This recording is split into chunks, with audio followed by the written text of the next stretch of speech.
Good morning, peeps. Welcome to another vlog. I am at a friend's house right now. She just purchased this place, and there are a couple of plumbing issues that we have to deal with and rectify for her so that she knows that she has a place that is going to have functional water piping and drainage. I wanted to show you one of the worst kitchen drain assemblies I've seen. Let's go and look at it right now. So to the untrained eye, this might look somewhat normal, but to the trained eye, couple of problems.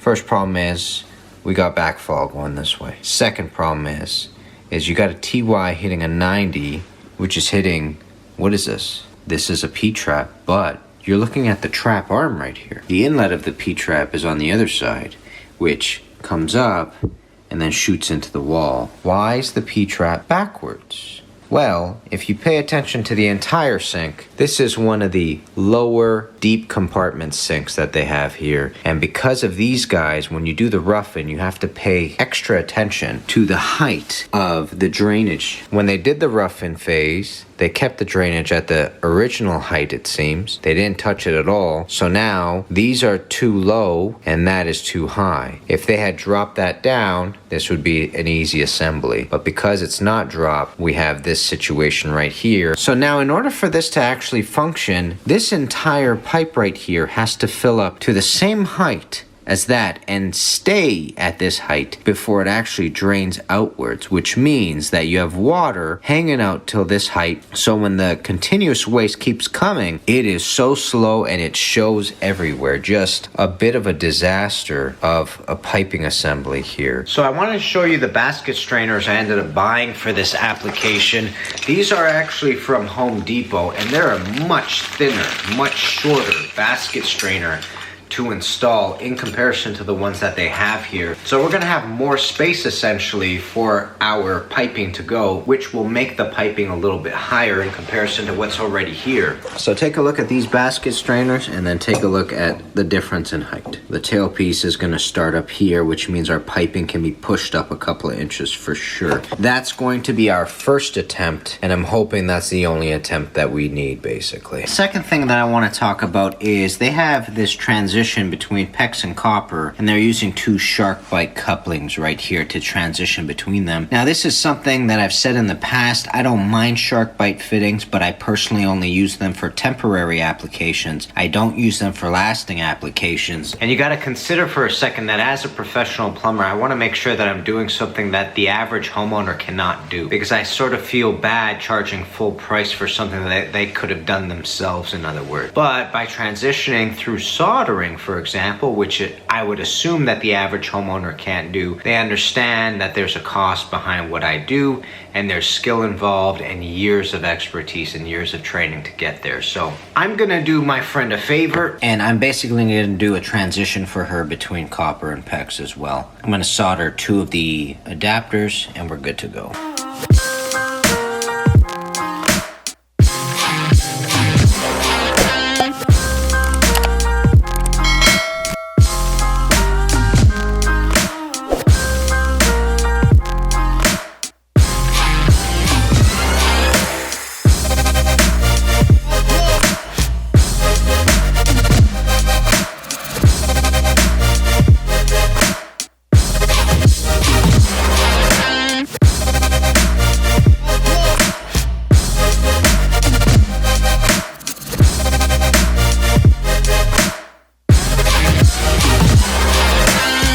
So peeps, as always, phase one is getting rid of the old so that we can replace it with the new. The only thing I'm actually thinking about throughout this drain is if our new basket strainers are going to do the job. They have worked for us in the past in testing environments, but I've also seen applications where they don't do it. So my fingers are crossed and I'm praying to the plumbing gods that we have some luck on our side.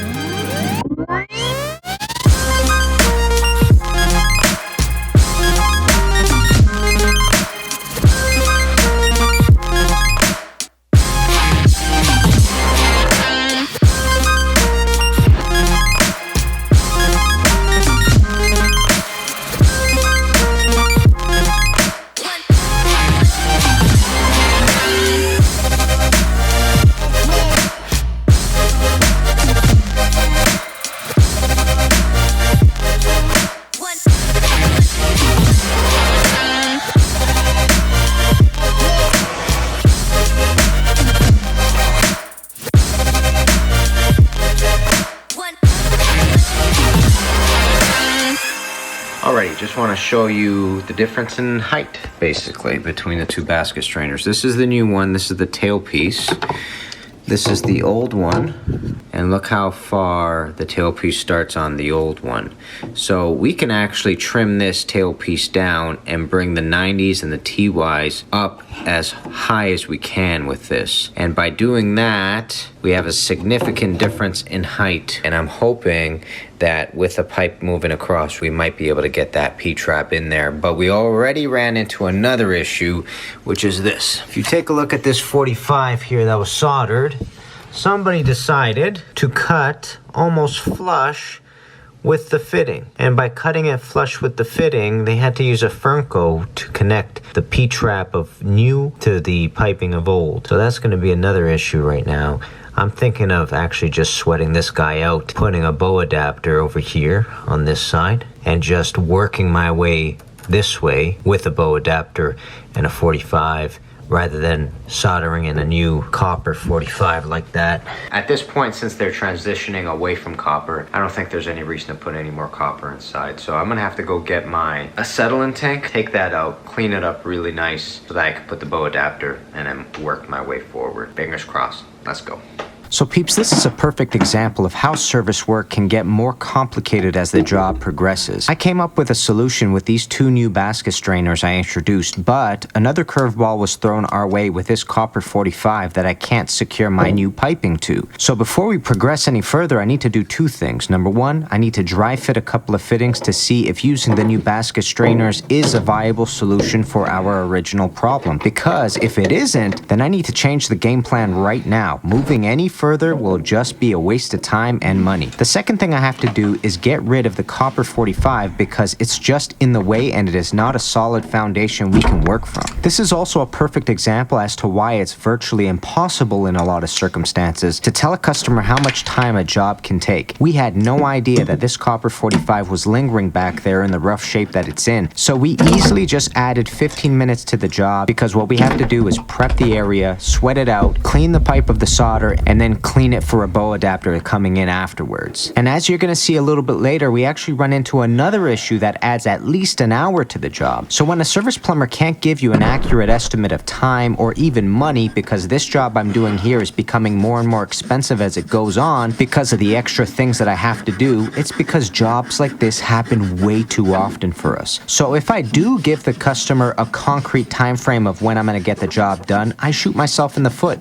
If I give the customer a concrete price, I shoot myself in the foot again. I always stipulate to customers, if everything goes as planned, it should take this amount of time. And if everything goes as planned, it should cost this much money. I do that because I know that there are variables beyond our ability to see. Sometimes you open up a job and realize it's more and more complicated than we originally thought it was going to be. But that is the best we can do as service plumbers.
Alright, a little bit of progress, just want to show you what we're at. Just turned off the torch.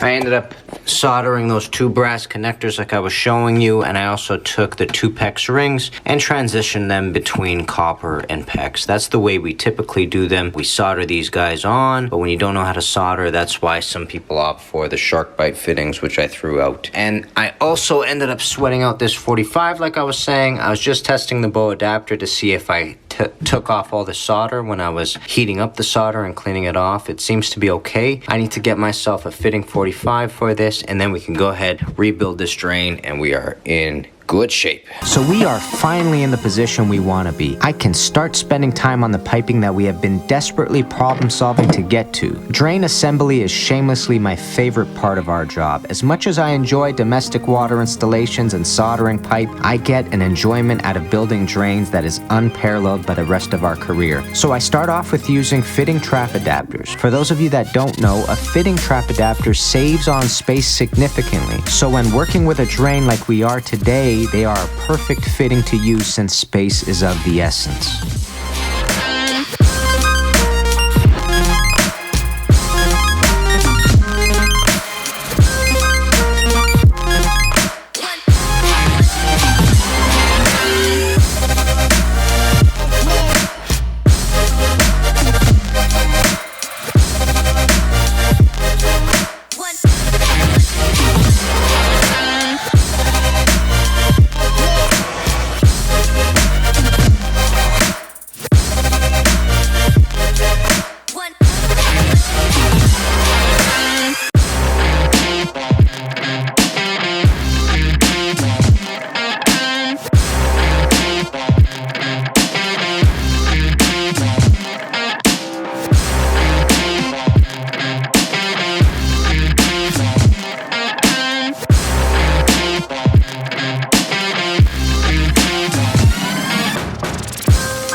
One thing I want to show you quickly.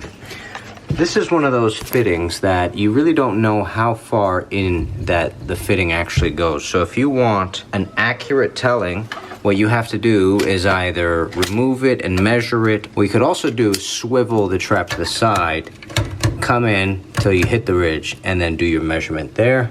We're looking at 2 1/4. Just a quick tip.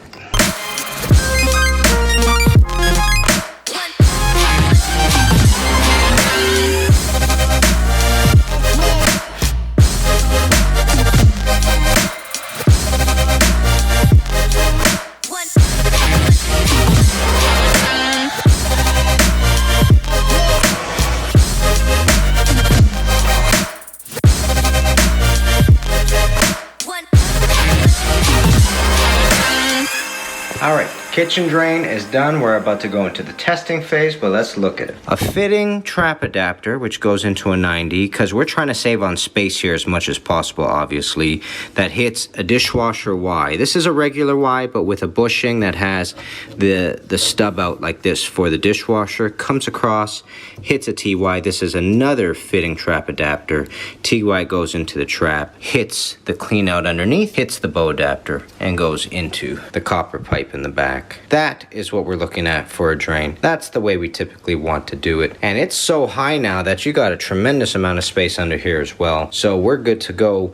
These 2 basket strainers saved our butts quite a bit. Those are 2 important puppies to have. Let's run some water, see how it handles, and then I also got to connect the dishwasher hose to the dishwasher. Why? Let's go.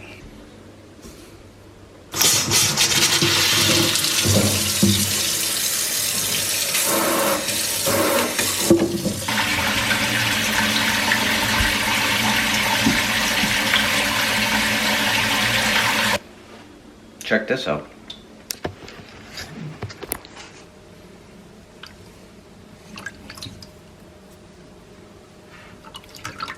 That tells me that back here into that pipe right there, there's a clog somewhere.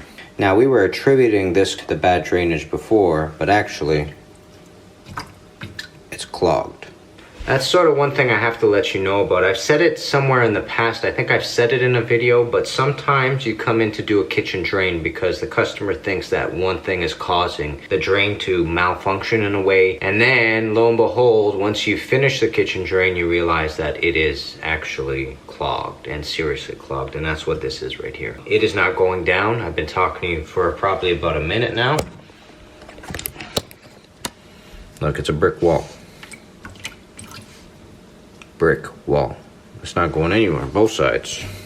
But this is a good opportunity to check the drainage, because the drainage is about to tell you if it's watertight. If it is not dripping, that means it's watertight. This is fully pressurized. This entire pipe from inside here is full of water. All the way down and in through there. It's full of water. This is the opportunity to know if your drain holds, and this is a good thing. And if we come back here, still full. Still full. I gotta call the customer, let her know, and send her a video.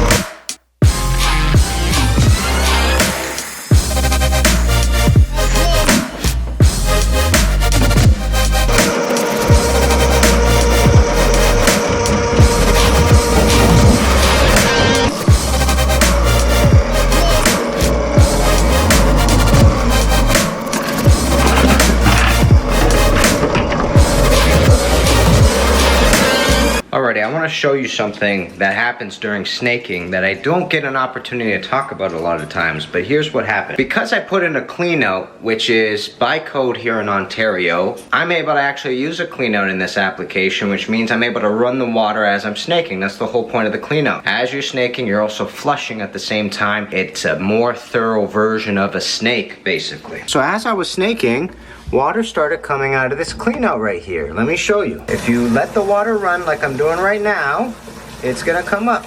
See?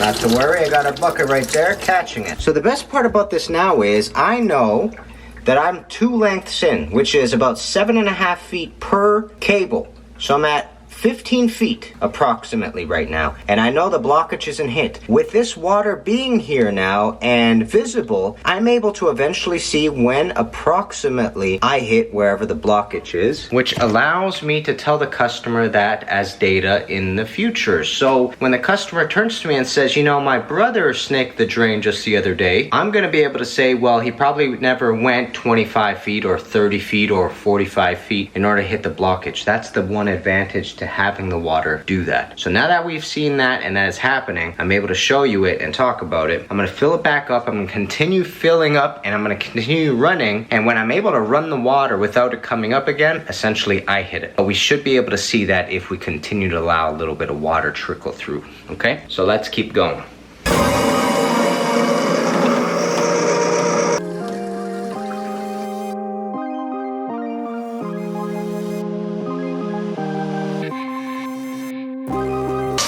Okay, victorious. So when you saw me throw on the water, I saw a little bit of bubbles come up, and then all of a sudden, boom, I couldn't see any water anymore. So I'm running the water continuously, and as that's happening, it's nice and dry right here.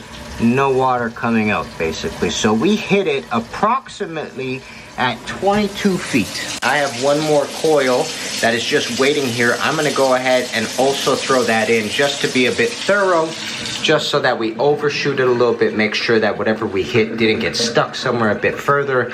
Either way, it's just an extra safety measure I like to put in. We're gonna do that, we're gonna clean up, and we're gonna get out of here.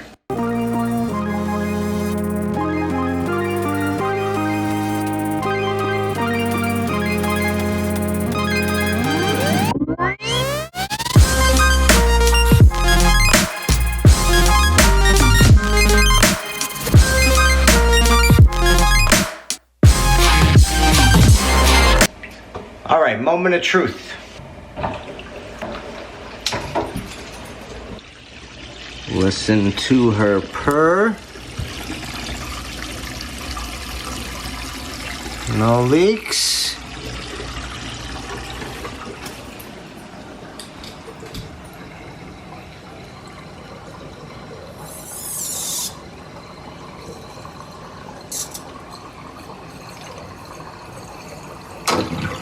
Beautiful. Beautiful. Just like that, we are done. A whole day of plumbing. Do me a favor, if you haven't already, hit the subscribe button down below and the bell notification so you know exactly when we're getting videos. Smash that thumbs up button, share with friends, and I'll see you plumbers very soon. Kenny Molotov, guys. Peace, baby.